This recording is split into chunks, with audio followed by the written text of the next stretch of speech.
Here we have the new 2026 Ford Maverick. Now this one comes in the XLT trim level with the FX4 off-road package. Carbon gray metallic is the paint, and then we have navy pear and aspen gray cloth interior. The powertrain consists of a 2-liter turbocharged 4-cylinder engine made into an 8-speed automatic transmission. We also get all-wheel drive with this model in particular. As we come around to the front end here, we do get our LED headlamps. And I love the look of the Maverick, especially with that slight refresh it's gotten the past couple of years. It's just a really good looking truck in my opinion. As we come around to these wheels, these are gonna be 17-inch aluminum. I like how they kind of match the paint. Passive keyless entry on the front, power door lock controls, and then we have an express down driver's window. The other 3 windows are just regular power mirror controls are there, rear window lockout there, blind spot monitors in those side mirrors, bottle holders here. And I like, you'll see this blue throughout. I really like how they did this trim.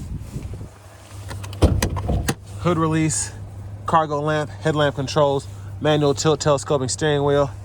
There's a look at the pedals. And here's our power driver's seat with 2-way power lumbar support. Now I do want to give a huge thanks to Ford Lincoln of Franklin here in Franklin, Tennessee for allowing me to review this truck today. I'll leave a link below in the description. But if you're looking to find the best price on one of these closer to home, click that second link down below. It takes just a minute to fill out your information, and I'll make sure the local dealers are fighting to get you the best price on this or whatever new vehicle you might be interested in. Now, I always found it interesting. I'm 6'3" with longer legs sitting behind myself here.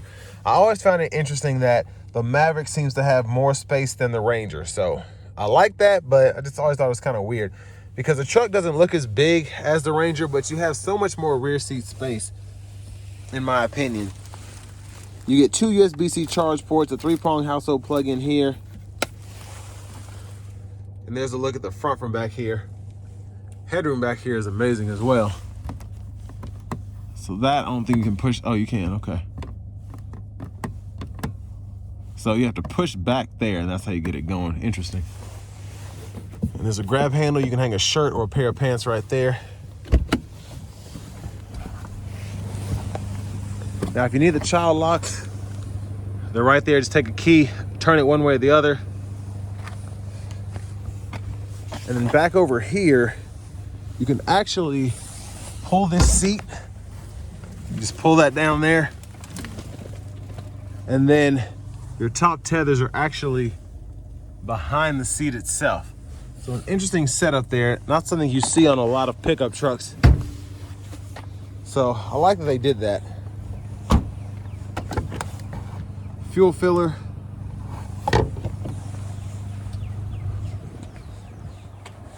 And there's a look at the back of the truck itself. Your hitch receiver, spare tire.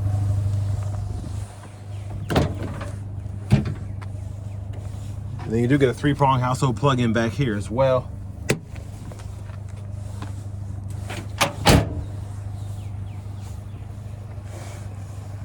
Now as we come around to this rear passenger seat, I'm just gonna scoot these back over this way now, so y'all can see that. And then your lower anchors are right back in there. It's kind of hard to see. If I pull up there, you can see it a little bit. Both of those sections there. And then if you want to grab this here, you can pull this up from either side, and then you kind of have a stowaway underneath the seat there.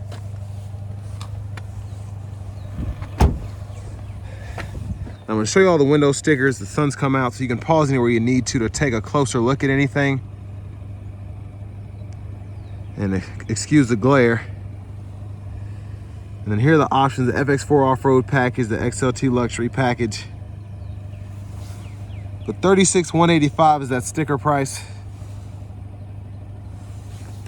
And pretty good fuel economy numbers for an all-wheel drive 2-liter turbocharged 4-cylinder pickup. But here's our manual front passenger seat. Seat back there, seat bottom right there. Glove compartment. And you can get a better look at what's behind the screen. Have a little cargo space there.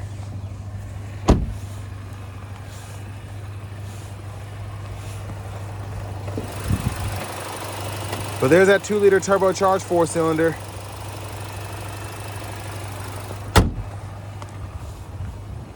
Before we hop in the driver's seat, I'm just gonna show off the blinkers.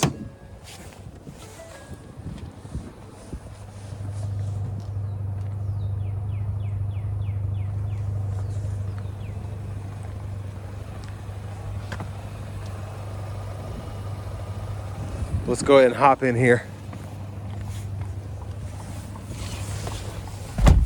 So ActiveX wrap steering wheel. There's the horn. That was a little much coming from the speakers, but I like it. Now audio sources, click here. You do get AM, FM, XM, Bluetooth. On top of that, you get your wireless CarPlay, Android Auto compatibility, YouTube as well. And then your features.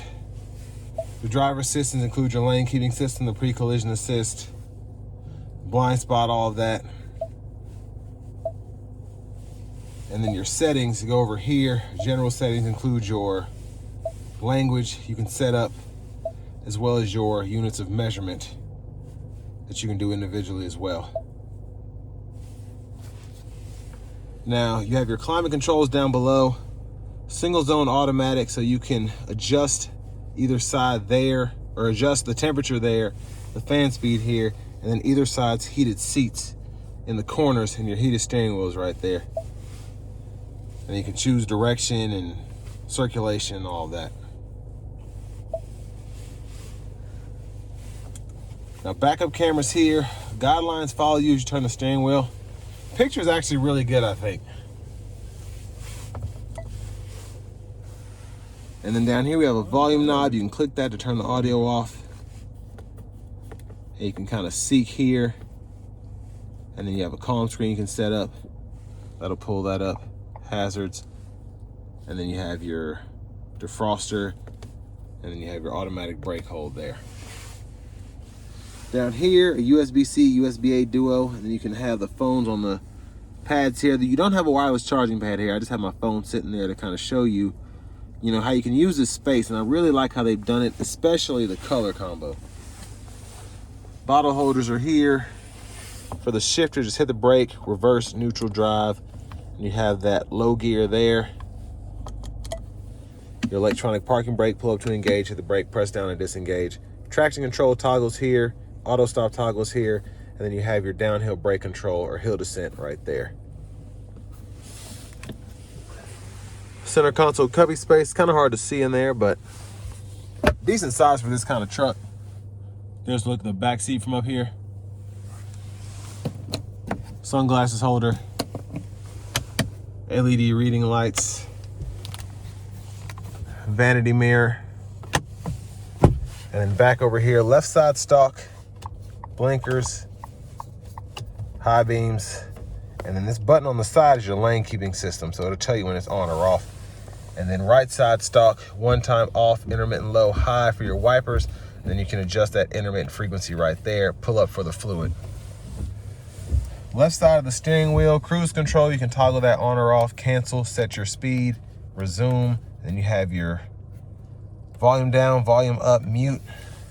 Right side stock, you have your track list, radio station presets, or Bluetooth controls if you're in that menu. And then your voice recognition's here. Your drive modes, you can go through those right here. So you have your slippery, eco, normal, sport, and then you have a tow haul mode as well as an off-road mode. So several different drive modes with this all-wheel drive system, which is pretty cool. And then your menu back, and then your kind of sort button is here to go through this middle part of the gauge cluster. So I can see my fuel economy if I want to pull that up. And then I can see my towing status if I want to pull that up. And then on top of that, I can see my vehicle maintenance. So the tire pressure monitors, the oil life, I can pull all that up as well. Push button start. Finally, here's the key fob with remote start. But next, let's go ahead and take this 2026 Ford Maverick XLT with all-wheel drive out on the road for a test drive. So starting the test drive in this Maverick here, the 2-liter turbo has quite a bit of pep compared to the hybrid engine. But I like how the hybrid accelerates. You still have that turbo lag here with this Turbo 4, and it's not bad by any means, especially if you put it in a sport mode, but it is noticeable. And because I like EVs, because I drive EVs, I prefer having that low-end torque from the electric motors from a stop as opposed to having the turbo kind of kick in, you know, through the power band. So that's just preference. I think turbos are more fun to drive, but there's something about hybrids. When I'm in a truck like this, or I'm in my EV, I just like having that instant torque from a stop as opposed to having to wait for the, you know, the turbo to kick in.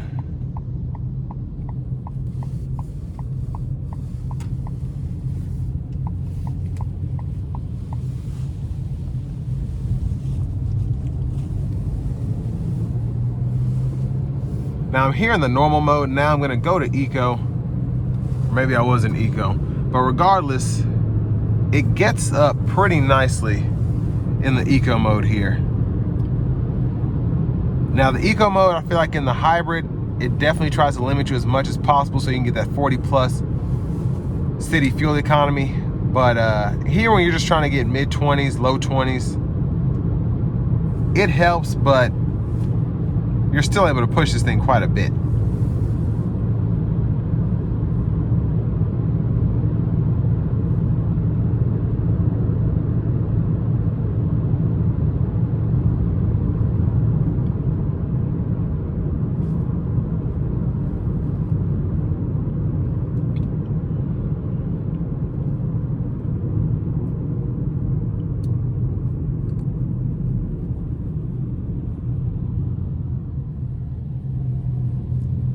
Now the truck, it feels very good behind the wheel, and I say that by saying it's very easy to maneuver. It's not overwhelming. I don't feel like I'm driving a full-size truck or a heavy-duty pickup. So I drive this like I probably would a typical four-door sedan, and that's one of the reasons that these sell so well. Is a lot of people just want to be able to throw some stuff in the cargo space, whether you're talking about mulch or, you know, small hauls of wood, whatever, maybe like a small bench. You go pick stuff up for your wife or whatever, and this is one of those trucks you can use for that. You don't have a full-size truck to get something small. You can make it work here.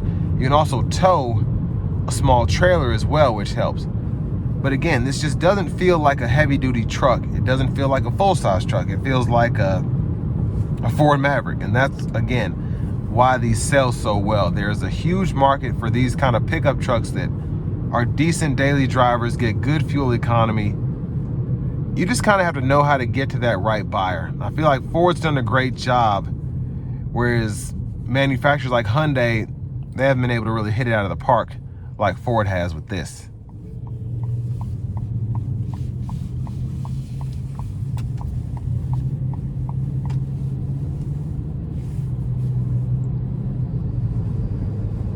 Now I love hearing that whoosh coming from the turbo when you kind of give it throttle and it's spooling up. It's one of the better sounding turbos in really any vehicle. It just sounds so good. You just get that nice, and it just makes this, again, that much more fun to drive. But it's also one of the reasons I might want to go to the 2-liter turbo as opposed to the hybrid. Just the overall flexibility that you get here. You're getting 30 miles per gallon on the highway, but you still have something that pulls really nicely under pressure. Yeah, I love that sound, man. And this is in the normal mode. The sport mode, the thing revs pretty hot, so it's kind of hard to really get that sound, but if you listen closely, you can hear it.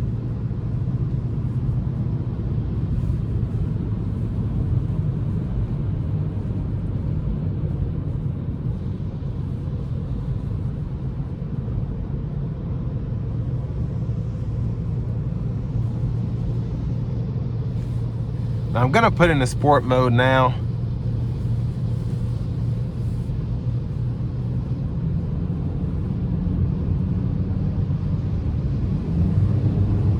So you heard it just a tad, it says, and then it just is off to the races. I mean, this thing in sport mode specifically is just downright quick.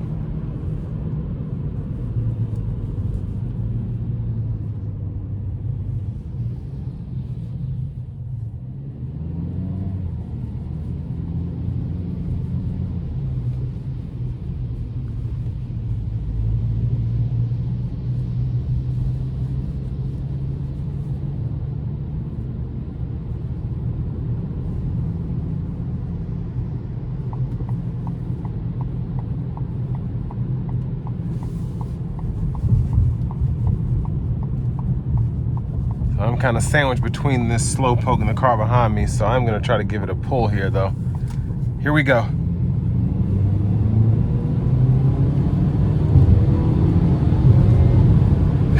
This thing is quick, man. Oh, goodness gracious.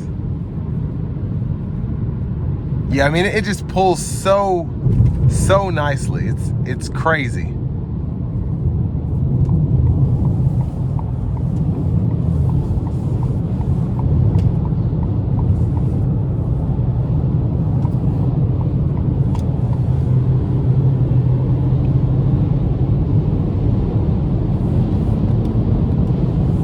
I'm gonna put it back into the eco mode here. And I want to give one more huge thanks to Ford Lincoln of Franklin for allowing me to review this truck today. I'll leave a link below in the description. If you're looking to find the best price on one of these closer to home, click that second link down below. It takes just a minute to fill out your information, and I'll make sure the local dealers are fighting to get you the best price on this or whatever new vehicle you might be interested in. But I mean, for what you get for the money, I just think this is a solid truck. It's fuel efficient, it's quick, it's fun to drive, and the ease of driving overall, again, is what makes this such a hot seller. You're not having to go up to a full-size truck where you might get sick of daily driving it. This feels like driving a freaking Ford Escape. And there's just, no one's really been able to touch the Maverick since they brought this back in like the 2020, 2021 model year. And yeah, I think Hyundai tried to touch it with the Santa Cruz, and Honda had kind of that step up above with the Ridgeline, but in terms of the small, borderline compact pickup truck market, Ford basically has monopoly on this as of now.